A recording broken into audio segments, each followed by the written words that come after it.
Ok les amis, aujourd'hui c'est lundi, la nouvelle semaine qui commence. Rentrée scolaire j'allais dire, ça fait longtemps que les filles sont pas allées à l'école après cette classe de mer. Enfin, Elena était à l'école mais à la mer. Donc là c'est lundi, il fait très chaud, on va avoir une semaine caniculaire. Ce qu'on va faire avec Bibou là, notre mission c'est d'installer ceci qui est à l'intérieur de la base, à l'intérieur de ce sac blanc. Il y a une ombrière. Une ombrière c'est, comme son nom l'indique, quelque chose qui sert à faire de l'ombre. Et donc on va le mettre sur le toit de la serre là. Trouver des gros melons. On espère qu'on va s'en sortir. J'ai découvert des melons. T'as découvert des gros melons sous les tomates? Oui. Ah ça c'est bien, c'est la surprise. Et Bibou est en train d'arroser. Voilà, regardez ce qu'elle fait. Elle arrose. J'allais dire. Une fois n'est pas coutume. Une fois n'est pas coutume, parce que c'est vrai que c'est souvent moi qui arrose. Tu mets des gants pourquoi? Parce que t'aimes pas avec les mains mouillées ou... Ah non, rien à voir, c'est Ah, juste que d'accord. j'étais partie faire autre chose et après je me suis dit que j'arrose, donc je suis partie en... Oui, parce que c'est vrai que... Et puis j'aime bien avoir la marque de bronzage des mains. Je aime bien avoir la marque de bronzage des mains, d'accord, ok, super. Le bronzage du jardinier avec les mains blanches, tu sais. 1, 2, 3. C'est où les gros melons? Ah, mais c'est ceux qui pendent Il y en là? a 4 là, 1, 2, 3, 4 Attends. qui pendent là. Ceux qui pendent là, rayés là? Ça, ouais. Ah ouais, mais c'est rayé, pourquoi c'est... Ah bah oui, tu me diras, les melons charentais c'est rayé. Il y en a 3 alors. Ils sont longs, j'ai l'impression que c'est les melons verts là, tu sais, longs.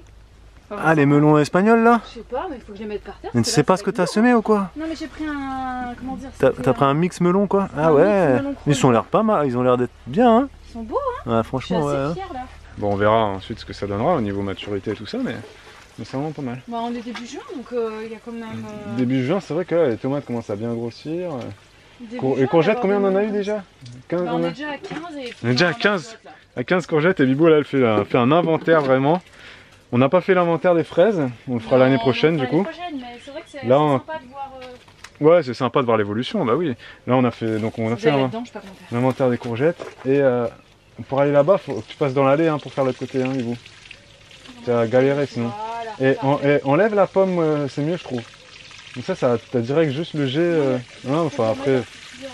Oui, c'est vrai. Et les tomates aussi, on fera l'inventaire. On fera l'inventaire des tomates, on classera parce que Bibou elle a planté plus de 20 variétés de tomates. Donc on va toutes les goûter, on va les classer, on va peser, voir un peu vraiment nos premières récoltes, comment on va faire.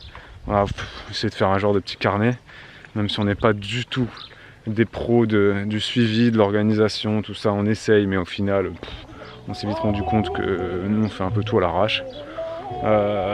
Mais on va quand même tenter de faire un vrai inventaire de notre première saison de récolte. On va voir.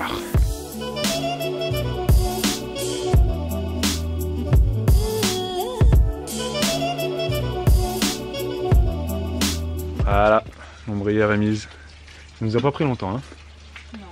À installer, ça nous a pris... C'est un peu relou à faire, ça fait mal en main. À installer, on a mis quoi, même pas 5 minutes. Et après, il faut mettre des clips.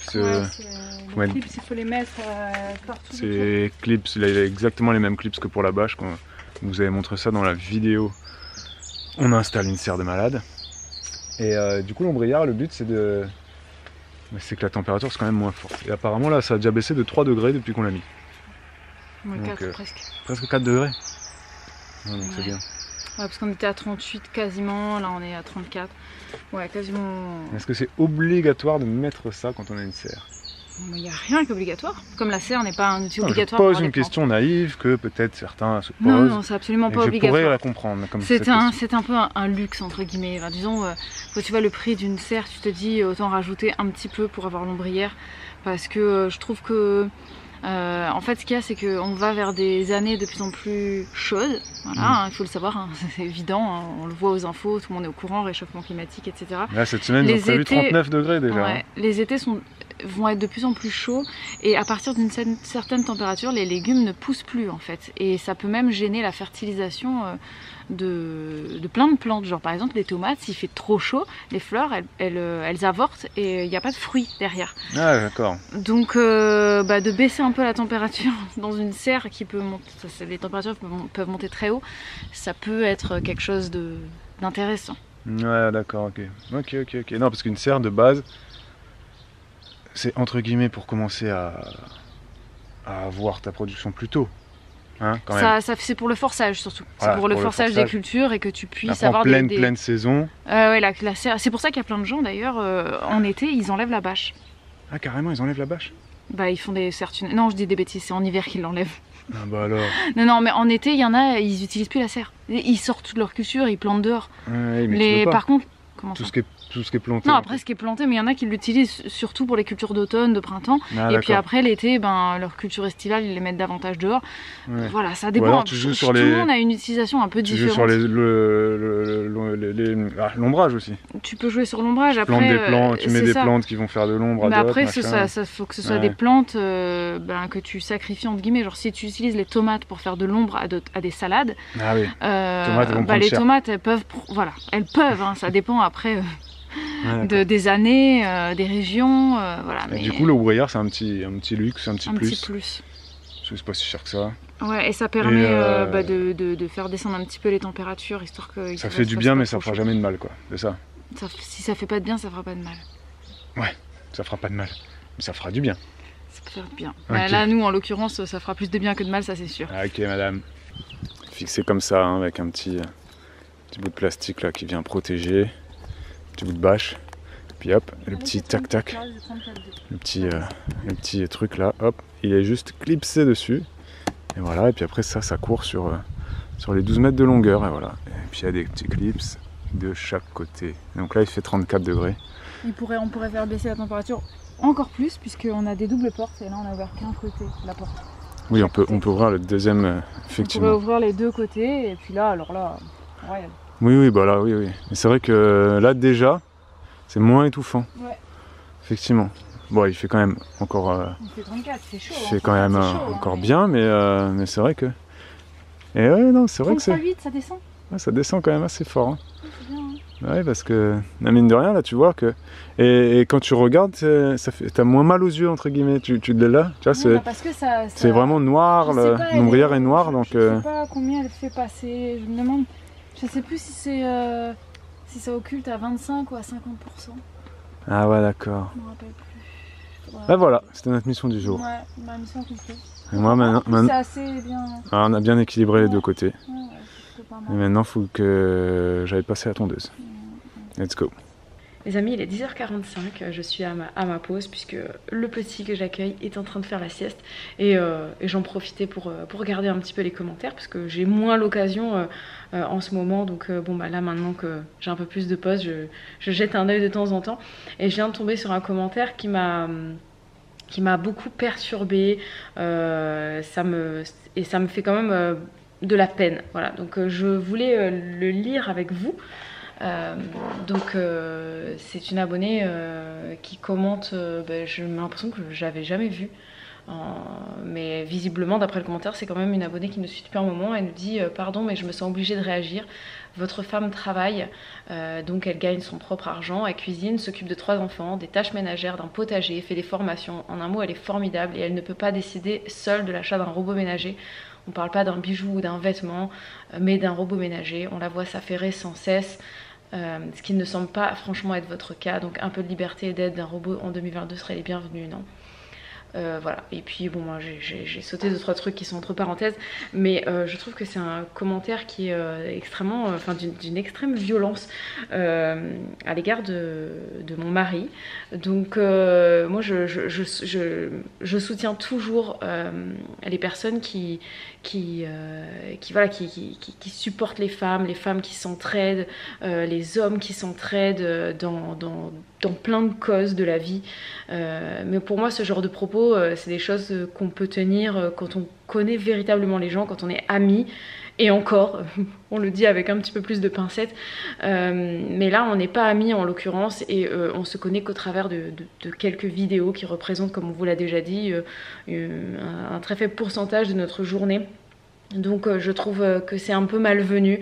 Ça me fait plaisir de lire que vous pensiez que je sois quelqu'un de formidable, mais en fait vous oubliez que j'ai un mari formidable, que vous ne connaissez qu'au travers de quelques minutes de vlog chaque jour. Donc effectivement c'est vrai que je travaille, mais lui aussi, voilà, il travaille de la maison, mais il travaille, il est beaucoup sur l'ordinateur et il travaille, il n'est pas en train de gratter ses fesses. je cuisine, c'est vrai qu'il ne cuisine pas, mais il va faire les courses par exemple. Il s'occupe des enfants, je dirais quasiment autant que moi, même si pour l'aspect scolaire, des devoirs ou des choses comme ça, je suis un peu plus impliquée parce que ça me plaît. Mais il s'occupe tout autant des enfants, il leur donne le bain, il les emmène à l'école, il va les chercher. La plupart du temps d'ailleurs, c'est lui qui les emmène à leurs activités sportives et extrascolaires, puisque moi je suis à la maison à travailler. Donc voilà, et puis après pour ce qui est du jardin, le potager c'est un peu plus mon truc, mais il s'occupe du jardin autant que moi. C'est lui qui passe la tondeuse, c'est lui qui élague, c'est lui qui va s'occuper du débroussaillage. On a un très grand terrain, donc des grosses bordures à entretenir, tailler les haies, les choses comme ça. Tout ce qui est de l'arrosage, moi c'est quelque chose qui me fatigue. Lui il le fait, donc il n'est pas toujours filmé parce que le pauvre, quand il va dans le jardin, généralement c'est parce que moi je fais autre chose, ou alors je suis au jardin avec lui, donc je ne prends pas la caméra parce que il est beaucoup plus assidu avec la caméra que moi, étant donné que c'est son travail. Maintenant moi je suis là juste pour la partie agréable, c'est-à-dire prendre la caméra et papoter avec vous. Mais donc il y a beaucoup de choses qu'il fait dans la maison et en dehors que vous ne voyez pas. Et ensuite, dans ton commentaire, tu parlais du fait que je ne sois pas capable de choisir moi-même mon robot ménager. Eh bien, effectivement, je n'en suis pas capable parce que je n'en ai pas envie. C'était une surprise qu'il m'avait prévue, donc je suis partie le voir pour en parler avec lui parce que j'étais pas du tout au courant en fait qu'il me cherchait un robot ménager. On en avait parlé un petit peu avec vous dans les vlogs, mais sinon, nous en privé, en fait, on n'en parle pas. Et ça faisait un moment, apparemment, il me disait, ça fait genre 2 mois qu'il est sur le dossier à essayer de me chercher un robot, qu'il a fait des sondages sur Instagram et tout avec vous pour voir un petit peu ce que vous lui recommanderiez. Donc là encore, il n'a pas choisi lui-même. D'ailleurs, je ne sais même pas s'il a abouti à un choix, mais il fait appel à votre aide, à vous, parce qu'il voulait me faire la surprise, alors qu'il sait très bien au fond qu'en fait, peu importe quel robot il aurait acheté, j'aurais été contente parce que c'est quelque chose qui me plairait, mais que j'ai clairement pas le temps d'aller lire des comparatifs sur le sujet. On est un couple on est très complémentaires en fait, et les choses que je n'aime pas faire, lui, quand il peut, il va le faire. Et ça va pareil dans l'autre sens, quand il y a des choses qui le saoulent, et si je sais que moi je peux le faire, je vais le faire. Et encore, il y a des choses que il n'aime pas faire, que je n'aime pas faire, qu'on laisse en suspens pendant des mois et des mois, jusqu'au moment où il y a un de nous deux qui va se dire bon, faudrait peut-être s'occuper de ça, et on le fait. Ou alors on le fait pas. Il y a des choses qui traînent comme ça dans notre vie pendant très très longtemps. Mais voilà, nous on est solidaires tous les deux, et il n'y a rien. Et il n'y a rien qui se passe en fait sans qu'on consulte l'autre. Voilà, moi franchement un robot ménager pour moi c'est un détail. Justement dans ton commentaire tu dis on parle pas d'un bijou ou d'un vêtement. Et j'arrive pas à comprendre en fait, parce que pour moi oui un robot ménager c'est exactement comme un bijou ou un vêtement ou n'importe quoi. C'est juste du matériel. Donc voilà, si ça lui fait plaisir, il m'offre un vêtement. Si ça me fait plaisir, je m'achète un vêtement. Et là, le robot ménager, pourquoi je ne l'ai pas acheté? C'est parce que il faut le choisir avant. Parce que c'est pas, justement, ça coûte une certaine somme. Donc je vais pas dire, oh, tiens, on va prendre celui-là. Non, non, il faut faire des recherches, des comparatifs. Et moi, ça me prend la tête. Donc je suis ravie que lui le fasse pour moi. Et puis du coup, j'espère que je verrai un jour ce robot ménager et que ses recherches auront abouti, parce que c'est pas moi qui aboutirai là-dessus. Donc bref, tout ça pour vous dire que merci de me soutenir, mais n'oubliez pas que en fait vous connaissez qu'une partie de notre vie, et ce genre de commentaires qui sont déplacés, méchants, qui ont un fond vraiment méchant, parce que là pour moi je trouve ça très agressif, ça va que dans mon sens, et puis vous n'avez pas de considération pour mon mari. Si vous pensez que je suis quelqu'un d'intelligent, vous imaginez bien que j'ai pas choisi quelqu'un de mauvais pour moi. Voilà, donc je suis grande, je sais prendre des décisions, je sais acheter des choses si j'en ai envie, mais pour des gros achats comme ça, on se consulte et on choisit ensemble. Et si moi j'ai le poids d'aller choisir, écoute, s'il veut le faire, franchement merci. Ah, il y a un autre truc que je voulais dire, excusez-moi, je vous embête, c'est très très long ce que j'ai à dire, mais je tenais quand même à le rappeler. C'est quand Sophia, tu dis que je puis un truc, voilà, que je gagne mon propre argent. Non, je ne gagne pas mon propre argent, je gagne notre argent, puisque chez nous, voilà, c'est un pot commun, ils gagnent notre argent, je gagne notre argent, c'est à nous deux, c'est même à nous 5, puisque les enfants ont leur petite partie du truc. Donc Sophia, moi je respecte beaucoup le fait que tu aies une idéologie féministe derrière tout ça, parce que bon, clairement on le sent dans le message, hein, que c'est du féminisme vraiment profond, et nous on soutient ça parce que nous-mêmes on est féministes, mais faut faire très attention avant de poster ce type de commentaires, à savoir si il a lieu d'être. Ici en l'occurrence il est tout à fait hors contexte, parce que vu ce que tu as écrit, tu considères que je suis une femme soumise et que mon mari me domine sur tous les aspects de ma vie, et en particulier sur l'aspect financier, certainement parce que peut-être que tu as regardé ses lives et que c'est lui qui gère les finances, mais il gère en fait ce qu'on met de côté, il ne gère pas ce qu'on dépense, et j'ai toujours mon mot à dire en ce qui concerne nos achats. D'ailleurs il ne fait pas des gros achats sans me consulter, il me demande mon avis, des fois je vais lui dire c'est un peu cher, ou on n'en a pas besoin tout de suite. Donc voilà, tu considères que je suis une femme dominée et que mon mari me domine, ce n'est absolument pas le cas. Voilà, donc je terminerai par dire merci d'avoir gâché la surprise. Du coup je pense que, enfin voilà, c'est sûr que Babou va être très très déçu de tout ça, mais je tenais quand même à dire, voilà, je pense que c'était important quand même de remettre les choses au clair. Et sur ce, moi je retourne à mon jardin. Les amis, double screen, 22h44, double écran. J'ai regardé match de foot ce soir. Enfin, j'ai pas regardé, je l'ai mis en fond sonore, France-Croatie, en fond visuel même, il n'y a même pas le son. Et puis j'ai fait des montages. Voilà, je suis en setup du soir quand Bibou n'est pas là. Voilà, il fait nuit, j'ai pas allumé les lumières, je suis vraiment enfermé dans ma grotte. Bibou n'est pas là, elle est partie à l'assemblée générale d'une association petite enfance là. Voilà, le mois de juin, c'est toujours un mois qui est très chargé. Si vous êtes dans le monde associatif, si vous êtes impliqué dans vos communes, dans vos villages, dans votre ville, vous pouvez le dire, hein, c'est vrai que le mois de juin est toujours un mois assez chargé. Il se passe beaucoup de choses dans les écoles, il se passe beaucoup de choses dans plein de domaines, toutes les associations sportives, culturelles, voilà, t'as les assemblées générales, t'as les portes ouvertes, voilà, tu fais découvrir des choses aux gens, etc. Tu dois prendre des préinscriptions, voir les inscriptions, clôturer les comptes, réfléchir à ce que tu vas faire l'année prochaine, etc. Parce que juillet, août, bah, tout s'arrête. Et c'est vrai que le mois de juin, bah, voilà, tu as toujours plein de réunions comme ça. Là, c'est même pas la dernière du mois de juin. Moi, j'ai une réunion la semaine prochaine. Moi, c'est un conseil d'école que j'ai.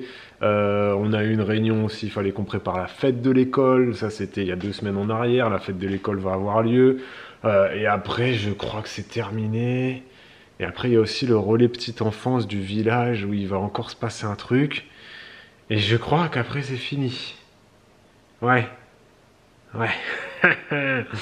Donc Bibou n'est pas rentré encore. Et apparemment, il bosse pour l'année prochaine, pour voir ce qu'on fait pour les petits, les bébés, etc. Qu'est-ce qu'on met en place comme atelier, quel intervenant on fait venir. Bref, tout ce qui se passe à la rentrée de septembre se fait bien évidemment avant l'été.